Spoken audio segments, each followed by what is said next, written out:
नमस्ते। आपकी कक्षा चैनल में आप सभी का स्वागत है। जैसा कि हमने पिछली कक्षा में सीखा था विशेषण की परिभाषा, विशेषण किसे कहते हैं, विशेष्य क्या होता है, इन सब के बारे में जाना था। तो आज हम शुरू करते हैं विशेषण के भेद कौन कौन से होते हैं, कितने भेद होते हैं और उनके उदाहरण कैसे लिखते हैं, कैसे हम परीक्षा में इसे सॉल्व करते हैं, समझते हैं। इन सब बातों को हम आज उदाहरण के द्वारा समझते हैं। तो चलो शुरू करते हैं विशेषण के भेद।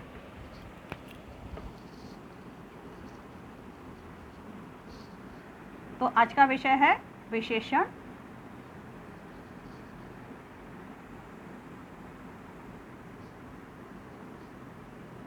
भेद। जैसा कि हम सभी जानते हैं और आप भी जानते होंगे, विशेषण के 4 भेद होते हैं।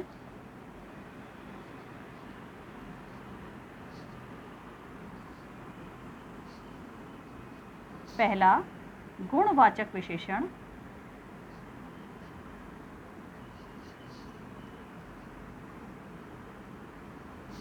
दूसरा परिमाणवाचक विशेषण,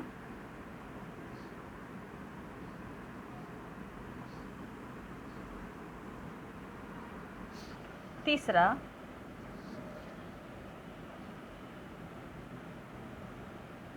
संख्यावाचक विशेषण,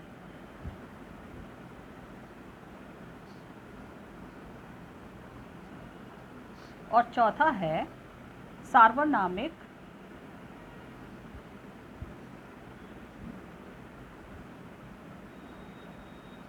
या सांकेतिक विशेषण।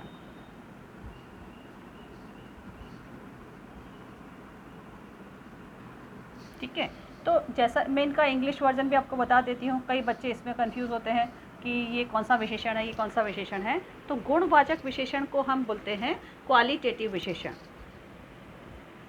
परिमाणवाचक विशेषण को बोलेंगे क्वांटिटेटिव विशेषण। संख्यावाचक विशेषण यानी न्यूमरल एडजेक्टिव। सार्वनामिक या सांकेतिक विशेषण, इस विशेषण को कहते हैं प्रोनोमियल और डेमोन्स्ट्रेटिव विशेषण। अब हम इनका एक एक अलग परिभाषा लेकर उदाहरण लेते हैं। जैसा कि पहला है गुणवाचक विशेषण।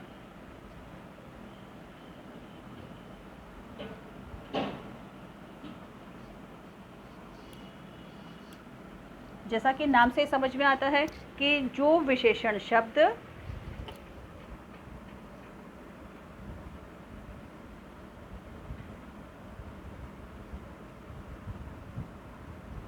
विशेष्य की, अब मैं यहाँ पे विशेष्य यूज़ कर रही हूँ। विशेष्य का मतलब होता है कोई भी संज्ञा शब्द।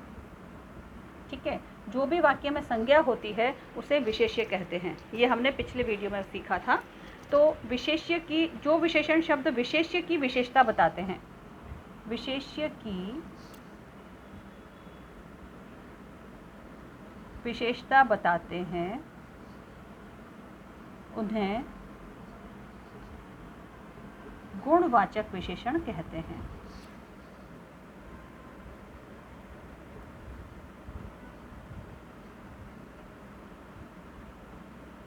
ठीक है, तो जो विशेषण या वाक्य में जो भी संज्ञा शब्द होगा, उस संज्ञा शब्द की जो विशेषता बता रहा है वह शब्द गुणवाचक विशेषण कहलाता है।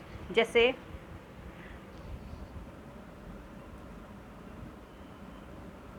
आसमान में काले बादल मंडरा रहे हैं।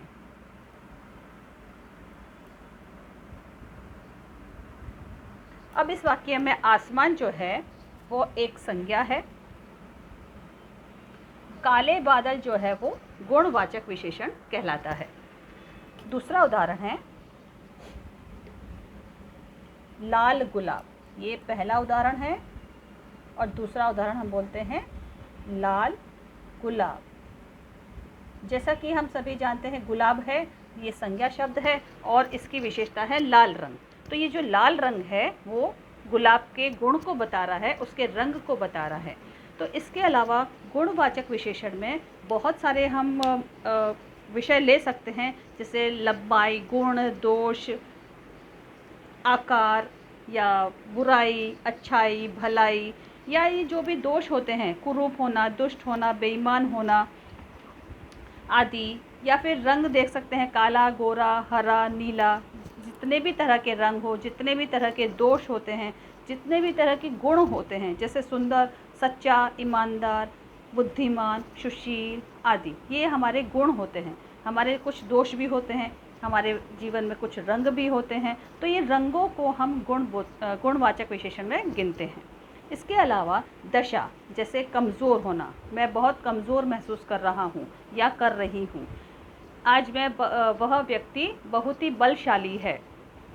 स्वस्थ, आज मैं बहुत स्वस्थ महसूस करता हूँ, कर रहा हूँ। बूढ़ा, वह व्यक्ति बूढ़ा है। या बीमार, वह बहुत बीमार है। तो ये बीमारी की अवस्था, बुढ़ापा की अवस्था, ये भी एक तरह का गुणवाचक विशेषण है। या हम बोल सकते हैं छोटा होना, आकार में छोटा, बड़ा, गोल, तिकोना, जो भी तरह के शेप होते हैं, आकार होते हैं, वो आकार गुणवाचक विशेषण में गिने जाते हैं। इसके अलावा स्थान और देश और काल की जो परिस्थितियाँ होती हैं, जैसे भीतर, अंदर, बाहर, ऊपरी, निचला, ऊपर, कहीं भी हम कुछ वस्तु को अंदर रखते हैं, बाहर रखते हैं, तो ये जो अवस्थाएं हैं, स्थान संबंधी व्यवस्था है, इसको भी गुणवाचक विशेषण में गिना जाता है। तो ये डिस्क्रिप्शन था गुणवाचक विशेषण के लिए। आप इनको नोट्स, एज अ नोट्स इसको लिख सकते हैं। और हम आप आगे दूसरे प्रकार की तरफ बढ़ते हैं, जिसे बोलते हैं परिमाणवाचक विशेषण। परिमाणवाचक विशेषण से मतलब होता है, जैसा कि नाम से मालूम चलता है, कि परिमाण, किसी भी वस्तु का मापतोल संबंधी शब्द।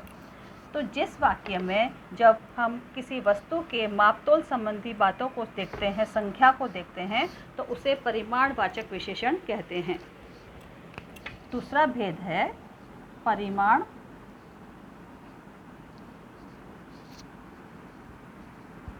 वाचक विशेषण। जो विशेषण शब्द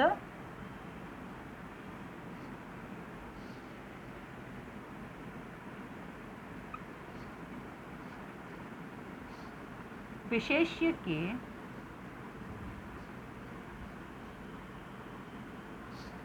मापतोल को बताता है, मापतोल मीन्स मेजरमेंट,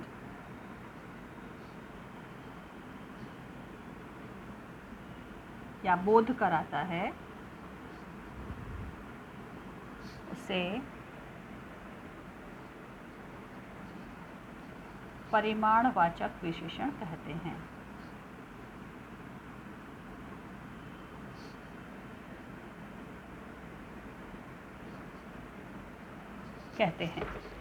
ये तो साधारण परिभाषा हो गई कि विशेषण कौन सा, जो हमें किसी वाक्य के अंदर किसी विशेष्य के मापतोल के बारे में जानकारी देता है, बोध देता है, इंफॉर्मेशन देता है, वो शब्द परिमाणवाचक विशेषण में गिना जाता है।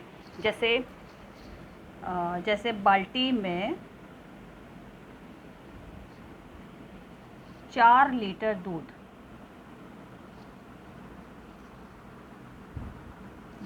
है। अब यहाँ पर बाल्टी एक संज्ञा है, 4 लीटर दूध जो है, ये जो संख्या है दूध की, यह संख्या लीटर में जो है वह परिमाणवाचक विशेषण में गिना जाता है। उसके अलावा हम ये कह सकते हैं 2 किलो चीनी। एक और उदाहरण ले सकते हैं, 2 किलो चीनी। अगर किसी बच्चे से कहा जाए, मम्मी बोलती हैं कि जाओ मार्केट से, बाज़ार से चीनी खरीद, 2 किलो चीनी खरीद कर लाओ, तो ये जो संख्या बताई गई है, ये 2 किलो चीनी जो है, 2 किलो शब्द जो है वो परिमाणवाचक में है, क्योंकि चीनी का माप कितना लेना है, 2 किलो लेना है। तो किसी भी वस्तु का जो हम निश्चित माप लेते हैं वो परिमाणवाचक में गिना जाता है। और अब आगे इसके भी 2 भेद होते हैं। कैसे भेद हो सकते हैं? जैसे हम कभी बोलते हैं किसी संख्या की निश्चित संख्या बोली जाती है, कई बार हम किसी वस्तु की अनिश्चित संख्या बोल देते हैं, जैसे जाओ कुछ फल लेकर आओ, या जाओ कुछ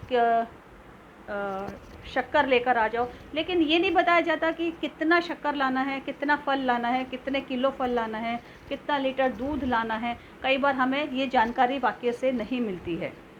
तो जिन वाक्यों में हमें विशेष्य की सही जानकारी ना मिले, निश्चित जानकारी ना मिले, तो वह अनिश्चित परिमाणवाचक है। या जब हमें किसी वाक्य में किसी विशेष्य यानी संज्ञा की निश्चित परिमाण के बारे में जानकारी मिलती है, उसे हम निश्चित परिमाणवाचक विशेषण कहते हैं। तो हम इसके भेद भी लिख लेते हैं। परिमाणवाचक विशेषण के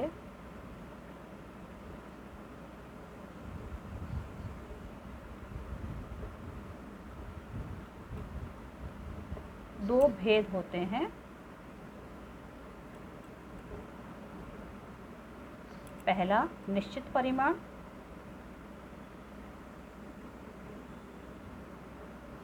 दूसरा परिमाणवाचक विशेषण।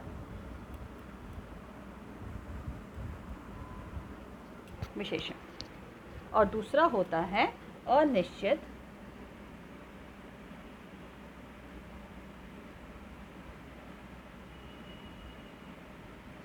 परिमाणवाचक विशेषण। निश्चित, जैसा कि नाम से पता चल रहा है कि किसी विशेष्य की निश्चित संख्या के बारे में, निश्चित माप के बारे में मालूम चले, उसे निश्चित परिमाणवाचक विशेषण कहते हैं। अनिश्चित परिमाणवाचक विशेषण, जिसमें विशेष्य की अनिश्चित परिमाण के बारे में, मापतोल के बारे में पता चलता है, उसे अनिश्चित परिमाणवाचक विशेषण कहते हैं। तो ये आप आराम से इसे लिख सकते हैं, अपने नोट्स बना सकते हैं। अब हम इसके उदाहरण लिखेंगे। निश्चित परिमाणवाचक और अनिश्चित परिमाणवाचक विशेषण।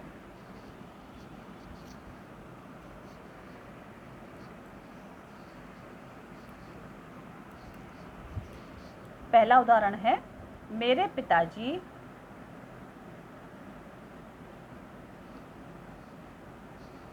दो किलो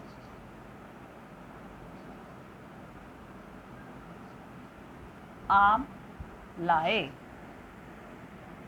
अब इस वाक्य में पिताजी संज्ञा शब्द है और 2 किलो जो आम की मात्रा है, परिमाण है, क्वांटिटी है, वो हमें पता चल रही है, जो एक निश्चित संख्या है। इसलिए यह निश्चित परिमाण का उदाहरण हो गया। निश्चित परिमाण वाचक विशेषण का उदाहरण है। तो इस तरह से कोई भी हम एग्जाम्पल ले सकते हैं। कोई भी उदाहरण में जब किसी विशेष्य का हमें निश्चित परिमाण मिलता है, उसे निश्चित परिमाणवाचक विशेषण कहते हैं। उसी तरह से अनिश्चित संख्या के अगर हम उदाहरण लेते हैं, तो हम ये कह सकते हैं, मेरे पास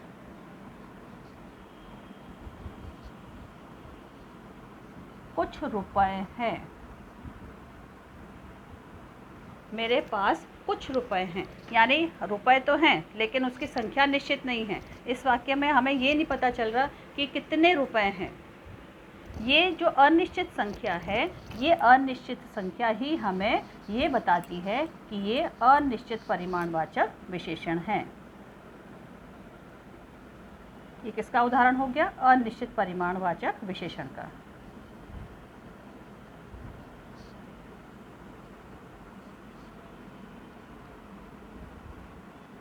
विशेषण। तो ये तो डिस्क्रिप्शन था, हमने एक्सप्लेनेशन दिया परिमाणवाचक विशेषण। ये यहाँ पे ख़त्म हो गया। अब हम शुरू करेंगे तीसरा भेद, जिसे संख्यावाचक विशेषण कहते हैं और उसे इंग्लिश में न्यूमरल एडजेक्टिव भी बोलते हैं। उसकी डेफिनेशन यानी परिभाषा और उदाहरण सीखते हैं।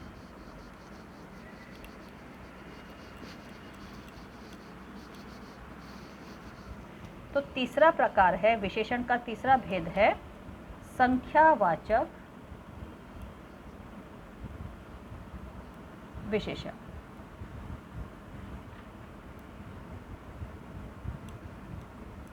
संख्यावाचक विशेषण की साधारण परिभाषा हम ये कह सकते हैं कि वे विशेषण शब्द जो विशेष्य की संख्या के बारे में बताते हैं। विशेष्य की संख्या, विशेष्य क्या होता है? संज्ञा होती है वाक्य में। जो शब्द, जो विशेषण शब्द वाक्य में विशेष्य की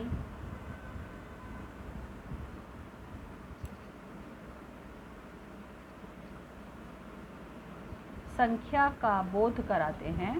बोध मतलब पता चलाते हैं, ज्ञान देते हैं। बोध कराते हैं, उससे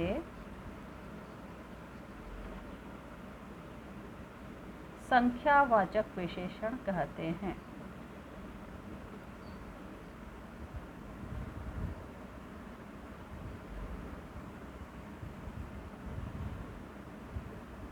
कहते हैं। अब इसका उदाहरण हम ले सकते हैं।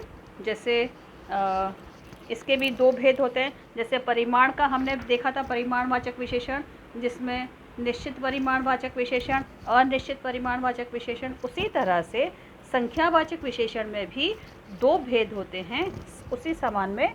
पहला है निश्चित संख्यावाचक,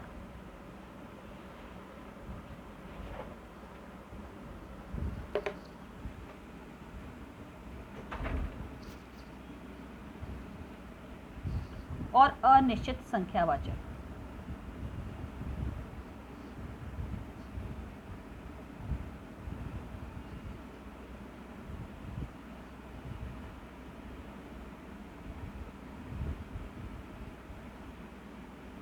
ठीक है, संख्यावाचक के दो भेद हो गए, निश्चित संख्यावाचक और अनिश्चित संख्यावाचक।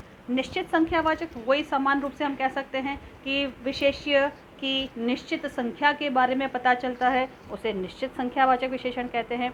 अनिश्चित संख्यावाचक विशेषण जिस किसी वाक्य में विशेष्य की अनिश्चित संख्या का पता, मतलब हमें उस संख्या के बारे में कुछ निश्चित जानकारी नहीं मिल रही है, तो उसे अनिश्चित संख्यावाचक विशेषण कहते हैं। ठीक है, इसके बारे में हम विशेषण के उदाहरण लेते हैं।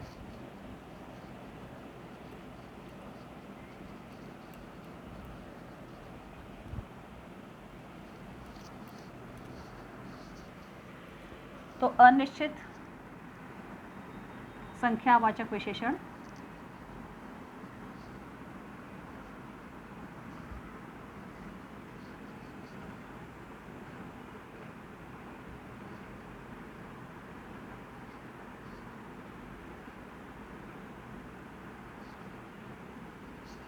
जो शब्द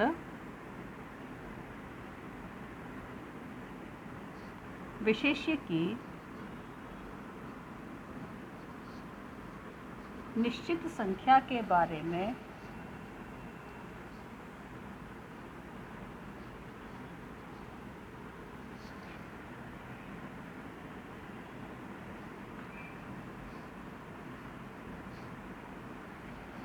बोध कराते हैं,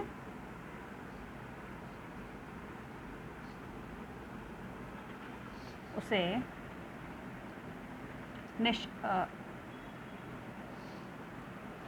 पहला हम लेते हैं निश्चित संख्यावाचक, गलती हो गई। निश्चित संख्यावाचक विशेषण जो शब्द विशेष्य की निश्चित संख्या के बारे में बोध कराते हैं, उसे निश्चित संख्यावाचक विशेषण कहते हैं। निश्चित संख्यावाचक विशेषण कहते हैं। जैसे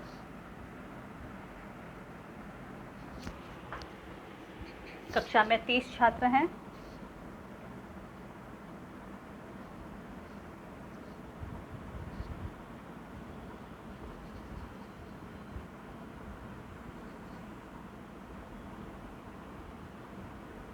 हमें पता है एक कक्षा में 30 छात्र हैं, तो यहाँ पर संख्या 30 जो है वो निश्चित संख्यावाचक का बोध कराता है। अगला एग्जाम्पल है पिताजी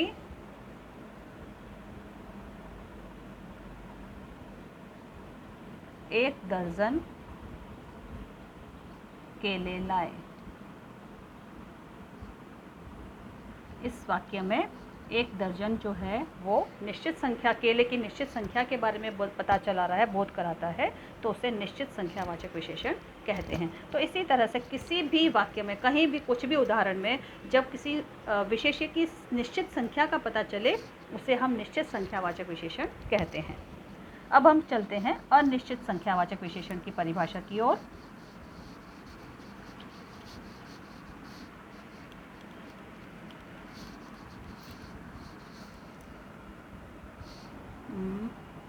दूसरा,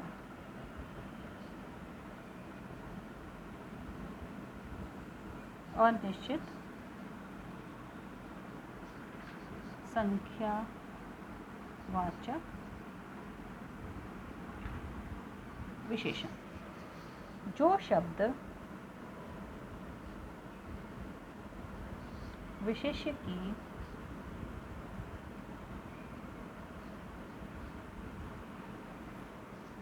अनिश्चित संख्या का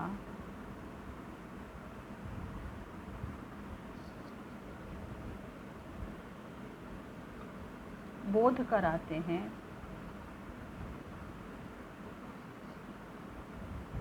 उसे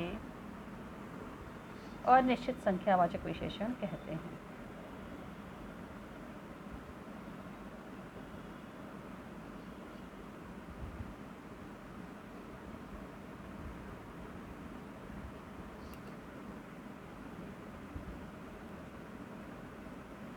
जैसे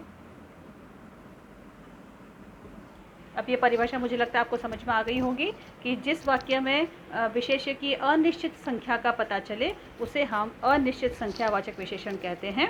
जैसे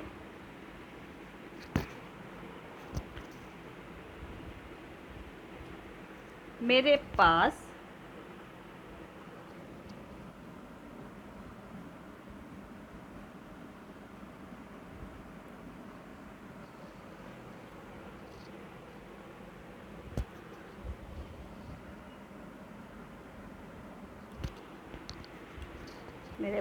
कुछ सामान है।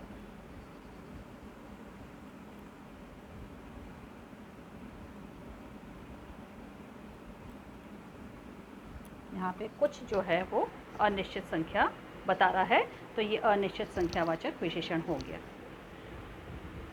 दूसरा उदाहरण हम ले सकते हैं, बहुत कम लोग व्यायाम का लाभ उठाते हैं। बहुत कम लोग व्यायाम का लाभ लेते हैं। हमें नहीं पता कितने कम लोग जो हैं व्यायाम का लाभ लेते हैं, तो ये जो बहुत कम संख्या है शब्द है, ये अनिश्चित संख्या को बता रहा है। तो अब हम जाते हैं सार्वनामिक विशेषण की ओर या सांकेतिक विशेषण।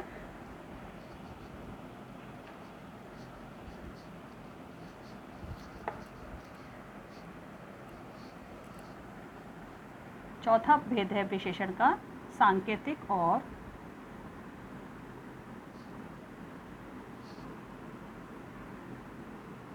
सार्वनामिक विशेषण।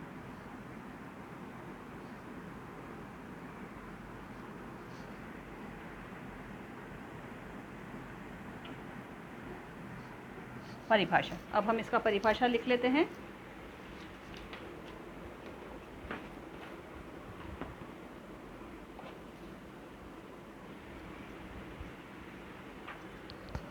जब कोई, इसकी परिभाषा क्या लिखेंगे? जब कोई सर्वनाम संज्ञा की ओर, सांकेतिक से मतलब संकेत करना, सार्वनामिक मतलब सर्वनाम शब्द। तो जिस किसी वाक्य में, अब जैसा कि इनके नाम से ही पता चलेगा कि एक ऐसा वाक्य होगा जिसमें सर्वनाम शब्द भी मिलेगा और संकेत भी मिलेगा। सर्वनाम वाले शब्द यह, वह, मैं, तुम, आप, कोई, ये जो शब्द होंगे ये सारे शब्द सर्वनाम में आते हैं। हमारा, तुम्हारा, उसका। तो सर्वनाम के जो भी सर्वनाम शब्द उदाहरण हैं वो हमें वाक्य में मिलेंगे, प्लस संकेत करेंगे किसी संज्ञा की ओर। तो जब संज्ञा की ओर कोई सर्वनाम शब्द संकेत करता है तो उसे हम सार्वनामिक विशेषण कहते हैं। ये अपने आप में एक अलग ही प्रकार है, भेद है विशेषण का, जिसमें सर्वनाम होगा, संज्ञा होगी, सर्वनाम शब्द संज्ञा की ओर संकेत करेगा, उसे सार्वनामिक विशेषण कहते हैं। जब कोई सर्वनाम संज्ञा की ओर संकेत करता है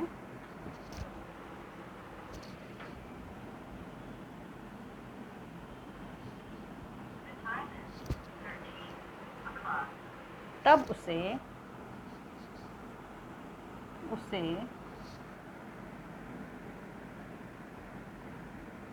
सार्वनामिक, सर्वनाम,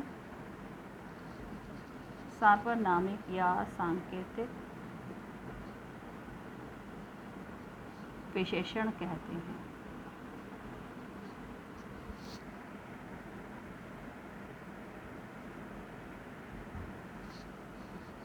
अब हम इसके उदाहरण करते हैं,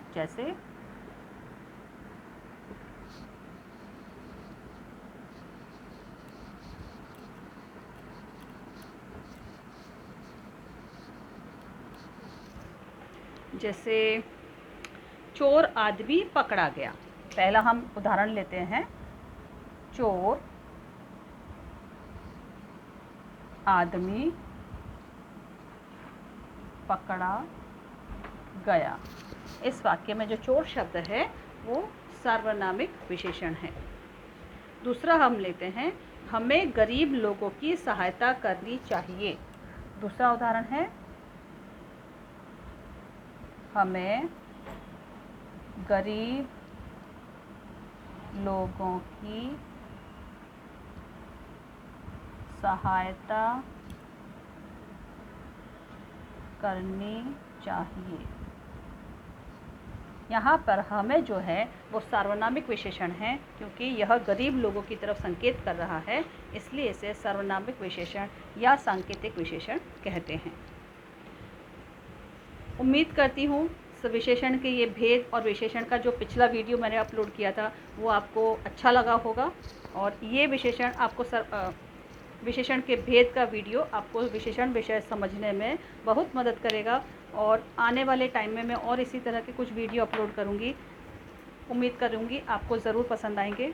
अगर मेरा एक्सप्लेनेशन, वर्णन अच्छा लगता है तो मेरे चैनल को सब्सक्राइब करें और दोस्तों के साथ, विद्यार्थियों के साथ शेयर करें। धन्यवाद।